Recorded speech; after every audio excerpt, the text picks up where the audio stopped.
Welcome to Chinese news. It comes from China. Ding, ding, dong, China. Ding, ding, China. Such a visit would result in the U.S. seeing quote-unquote consequences. Consequences.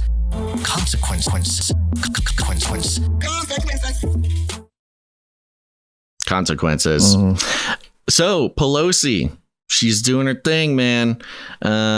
This is CNN.com. We've got, the consequences are starting to reveal themselves. The tension is growing, as everybody knew that it would. But Pelosi, she had a legacy to make. CNN Politics is got a headline here. White House summoned Chinese ambassador to condemn provocations after Pelosi's Taiwan visit. They summoned the ambassador, Biden said as he licked his ice cream cone and wandered off into the night. Let's see here. The White House summoned China's ambassador on Thursday to condemn China's irresponsible military activities near Taiwan as tensions continue to escalate in the region. Following U.S. House Speaker Nancy Pelosi's visit to the island this week, quote, after China's actions overnight, we summoned PRC Ambassador Qin Gang to the White House to demarche? Huh, what is that word? DEMARCHE. You look that up for me? Demarche. Yeah, to demarche. Maybe they were listening to us. Maybe they meant demooch. To demarch him about the PRC's provocative actions. We condemned the PRC's military actions, which are irresponsible, at odds with our long-standing goal of maintaining peace and stability across the Taiwan Strait. National Security Council Coordinator for Strategic Communications, John Kirby, said in a statement to CNN. Demarche is a course of action, a diplomatic or political initiative or maneuver. Petition or protest pronunciation guide? Yeah, hold on, let's see. Demarche. See, Demarche. Do it again. Demarche. Yeah. Thank you, robot. Yes. So John Kirby getting in on this one here. The decision to summon Qin came, or is it Chin? I thought it was Gang. That's his first name. They should call him Gang. Okay, I'm just going to read the article. Summon the gang. Decision to summon. Oh my gosh. The decision to summon Qin came after days of warnings to China not to escalate tensions in the region following the speaker's visit to the self-governing island, which the Chinese Communist Party regards as its territory, despite having never controlled it. It represents a shift from the White House's attitude about the trip before it occurred, when officials privately tried to warn Pelosi over the possible consequences of the visit and how it could harm U.S.-China relations. The meeting was first reported by the Washington Post. Yeah, so surprise, surprise, everybody was telling Pelosi that this would have consequences and harm the relationship, and whoa, look at that. It did. Yeah, seems kind of planned. Yeah, absolutely. I mean, this is all part of the plan to start a Ukraine-style aid campaign, military aid campaign to Taiwan. Yeah. In the days since Pelosi left Taiwan, China has taken multiple bellicose steps, both diplomatically and militarily. On the diplomatic front, Beijing is sanctioning Pelosi and her immediate family. Sanctions! We need a sanctioned kind of jingle. So anytime anybody gets sanctioned, we get sanctioned. You done got sanctioned! I give these awesome sound clips when we request a jingle, and very rarely has anybody taken the actual soundbite I give them? Yes, they do. Occasionally. You don't give them enough credit. Continue. Oh, no, they're great. I'm just saying. You don't tell me to continue. I tell you to continue. On the diplomatic front, Beijing is sanctioning Pelosi and her immediate family and said Friday it would suspend cooperation with Washington on several issues, including combating the climate crisis. Oh no, Pelosi. Pelosi's a climate criminal. Oh, you're right. Yeah. All the airplanes and all that fuel being used to go to Taiwan. She was that already, but now her actions, her reckless actions, have led China to back out of our climate accords or whatever. The pause in climate talks between the U.S. and China is symbolically significant. I love it. Yeah. It's symbolically significant, yeah. Not actually significant. No real significance. It's just symbolically significance for the two nations' bilateral relationship, because the climate crisis was one of the few areas the U.S. and China had continued to cooperate on in recent years, even during times of heightened geopolitical tension. The U.S. and China announced and then it just talks about the climate stuff for a while. Because that's what they're not talking about the military actions. They're not talking about the missiles. We'll talk about the missiles. They're not talking about the World War III level event that Pelosi got in the way of. No. It's just, the climate agreements. Oh, no. So here we go. Taiwan's defense ministry said Chinese warships and aircraft conducted drills in waters around the island, and that Chinese forces crossed the median line, the halfway point between the island and mainland China, in a move the ministry called a highly provocative act. 2 Chinese drones also flew close to Japan on Thursday, prompting the country's air self-defense force to scramble fighter jets in response, according to a statement from Tokyo's Ministry of Defense.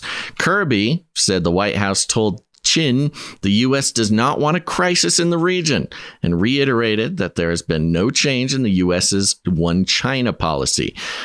This is very interesting because we've literally had Pelosi saying the words like, we will defend the Taiwanese democracy against China. Pelosi has been so explicit about speaking against the one China policy. For those who don't know, the one China policy is sort of the status quo of the White House of just being like, yeah, Taiwan and China, they're governed separately, but they're technically the same country, but we'll just deal with Taiwan ourselves. And, this kind of weird on the fence type of policy. But even Biden himself has spoken out against it. It's just this total disaster of a policy, especially when you have wild cards like Biden and Nancy Pelosi. But anyways, they just keep saying, oh, yeah, don't worry. It's still one China policy. Quote, we also made clear that the United States is prepared for what Beijing chooses to do. We will not seek and do not want a crisis. At the same time, we will not be deterred from operating in the seas and skies of the Western Pacific, consistent with international law, as we have for decades, supporting Taiwan and defending a free and open Indo-Pacific, Kirby said in the statement. NSC Coordinator for Indo-Pacific Affairs, Kirk Campbell, met with Qin, and et cetera, et cetera, et cetera. They kind of just repeat themselves over and over here. Yeah. So there you go. Things are heating up, Gons, as predicted. Nobody should be too surprised about this, but not just in the sort of political sense. Did you want to talk about batteries for a second? Sure, I guess. Yeah, this is well, you had it here. Yeah, Yahoo News mirroring Next Shark. And the headline is U.S. handed green battery tech discovery worth millions of taxpayer dollars to China. Report reveals. See, I'm still of the opinion that this is, Pelosi just got I don't know, maybe the Chinese gave her a fake memo to go do all this stuff and then to trigger everything because China's like, hey, you know what? We got what we need already. Let's go ahead and start the geopolitical tensions. But anyway, here's what it says. The U.S. Department of Energy gave China the rights to a green battery capable of powering an entire house for decades, which cost millions of tax dollars to develop, according to a new report, which is no surprises. Designed at the U.S. government lab near Seattle, the vanadium, I think you say vanadium redo flow battery was manufactured by a company in Washington state called Uni Energy Technologies until last year, when a DOE license transfer effectively sealed its fate to a Chinese company. The revelation comes from NPR, which investigated the matter in partnership with the Northwest News Network. They found that the DOE violated its own licensing policies. Quote, "This is technology made from taxpayer dollars," Joanne Skivaski, chief financial officer of Forever Energy, one of several U.S. companies that have been trying to obtain the license, told NPR, quote, "It was invented in a national lab. Now it's deployed in China, and it's held in China. To say it's frustrating is an understatement," end quote. Yeah. Yeah. And this is significant, not only because of the history of, American technology being stolen by China to the detriment of all, basically the world, but also but Americans. The U.S., Yeah. But this battery apparently was some sort of miracle battery that would solve like a ton of the problems that were like not all, but a lot of the criticism of like Tesla, the batteries for solar systems, these types of things, is that the battery technology is actually it's fine, but it's really not where it needs to be to like run the whole world on it. Yeah. Apparently, this was the battery that like would have saved the Earth from climate change and saved America from Chinese dependence on China for solar panels and solar batteries and things like that. And it was paid for, created with U.S. tax dollars. We paid for it. And then the government just gave it to China. I don't know exactly what the business deal was, but yeah, they just gave it to China. So China has all the cool batteries, and here we are. So I think you're right. They got their batteries, and now they can. They don't need start launching missiles. Yeah, they don't need the public facade of cooperation anymore. They got what they needed, and so yeah. And well, let's do this real quick with the speaking of facade, this was the big one. Yeah, this was the big thing. This comes from the Telegraph, and the headline: China fires missiles over island of Taiwan, says Japan in what would mark serious escalation. China fired missiles over the island of Taiwan, the Japanese Defense Ministry has claimed, in what would mark a serious escalation at the start of a 4-day military exercise. Japan said it was presumed that the two missiles, which landed at 1605 and 1608, quote, flew over main island Taiwan. The Japanese Defense Ministry added that Chinese missiles were presumed to have landed in Japan's own exclusive economic zone. Neither China nor Taiwan have confirmed if the missiles flew over Taiwan. In total, the Chinese army launched 11 ballistic missiles into waters around Taiwan on Thursday as its largest military drills encircling the island began. Quote, the Ministry of National Defense stated that the Chinese Communist Party fired multiple Dongfeng series ballistic missiles into the surrounding waters of northeastern and southwestern Taiwan from approximately 1356 this afternoon, the Taiwanese Defense Ministry said in a brief statement. It later confirmed that 11 missiles had been fired, nearly double the number that were fired on July 1995 during the Third Taiwan Strait crisis. In response, Taiwan activated, quote, relevant defense systems, a senior military official said at a briefing. Taiwan's defense ministry condemns the irrational actions which undermine regional peace, the official said. Japan said that 5 ballistic missiles fired by China also appeared to have landed in its exclusive economic zone in the first such incident. Japanese Defense Minister Nobuo Kishi said it had lodged a protest via diplomatic routes. And there you go. Then it goes into some stuff that we've already talked about. But this is a pretty big deal. I mean, they've been sort of playing around in the Taiwan Strait and coming right up to the edge of Taiwan's, sea borders and stuff. They even crossed over, launched a couple missiles, almost hit a fishing boat or something. But the way... it's interesting that Japan is kind of the one coming in and making these claims when Taiwan has not yet. But, flying ballistic missiles over the actual island of Taiwan, I mean, we're just there. I mean, this is basically just the beginning of World War III we're looking at. Yep. It's man, the one thing that is interesting that I'll point out is that before Pelosi made the trip, the big threat was, hey, we can shoot down Pelosi. We'll shoot her plane down, and then that'll start World War III. I just think it's interesting how all this military activity happens after she leaves. You know, all the consequences are happening after she leaves, which is, again, I don't know. I'm not going to press too hard about the idea of Pelosi knowing. They called her bluff. Yeah. Or, sorry. They called China's bluff. That's for sure. Yeah. So, but yeah, and Japan in particular, you know, they've been very post World War II. They were very docile. Like they were like, no, you know, not very into military, not very into any kind of violence. They were sort of restricted from having a military. And in recent years, they've really kicked up the military once again, much to the opposition of the young people in Japan, which is not many. It's one of the fastest declining populations in the world. So, you know, for Japan, I don't know. It's too easy to drag them into this conflict with China because they're right there regionally, and they have the support of the United States, kind of like.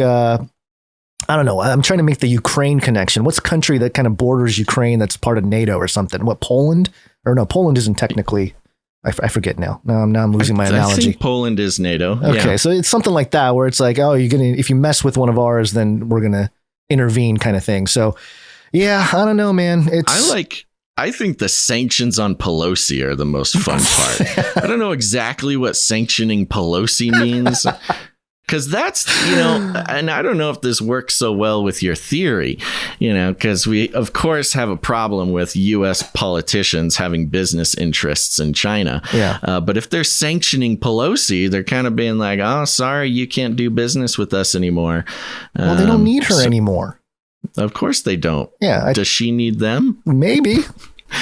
She's got all her insider training. Yeah, she needs them for all the insider. That's probably why I'll go to Taiwan. Yeah, you want me to provoke a World War III? Sure, yes. Sure. Just keep my husband out of jail. Speaking of Pelosi being sanctioned, I think somebody's sanctioned her brain. There's a couple of just fun videos floating around here. This one, why don't you just play it? This is Pelosi. She was kind of responding to some of the criticism for her Taiwan visit.